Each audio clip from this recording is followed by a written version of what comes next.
بسم الله الرحمن الرحيم halkan waxaan idinku aqrinayaa warmurtiyeedkii ka soo baxay muxuu ahaa guddigii ra'iisul wasaaraha xukuumadda Soomaaliya oo magacaabay in ay xal waara ka keenaan arrimihii ka dhacay magaalada Muqdisho iyo sidii loo soo celin lahaa amniga magaalada Muqdisho loogana saari lahaa saameyntii ka dhalatay marka qodobadii guddigu uu xalka ku soo aruuriyay ra'iisul wasaaruhuna la qaatay ayaan doonayaa halkan inaan idinkaga aqriyo qodobka koowaad qodobada ay soo saareen guddigu waxa uu leeyahay kow in dhammaan ciidamada ku yimid xasaradihii ka dhacay magaalada Muqdisho dib loogu celiyo goobihii ay ka yimaadeen lagana saaro magaalada muddo 48 saac gudahooda oo ka bilaabanaysa 5 bisha shanaad 2021 oo ah maanta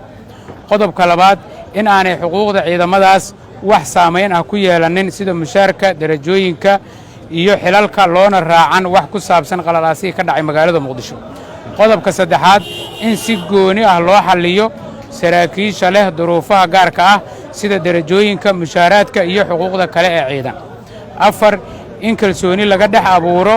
hay-adaha amniga iyo siyaasiyiinta qaba tabashooyinka amni shan in ra'iisul wasaaraha xukuumadda Soomaaliya uu wareegto soo saaro uu ku farayo taliyaasha ciidamada qalabka sida in aanay ku milmin arrimaha siyaasadda b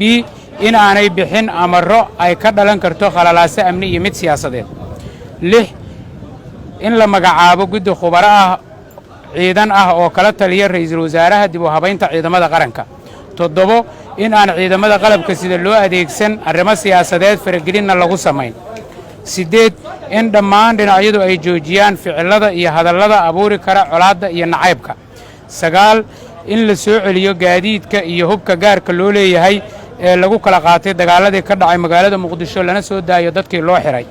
toban fulinta qorshahan waxaa mas'uul ka ah ra'iisul wasaaraha iyo xukuumaddiisa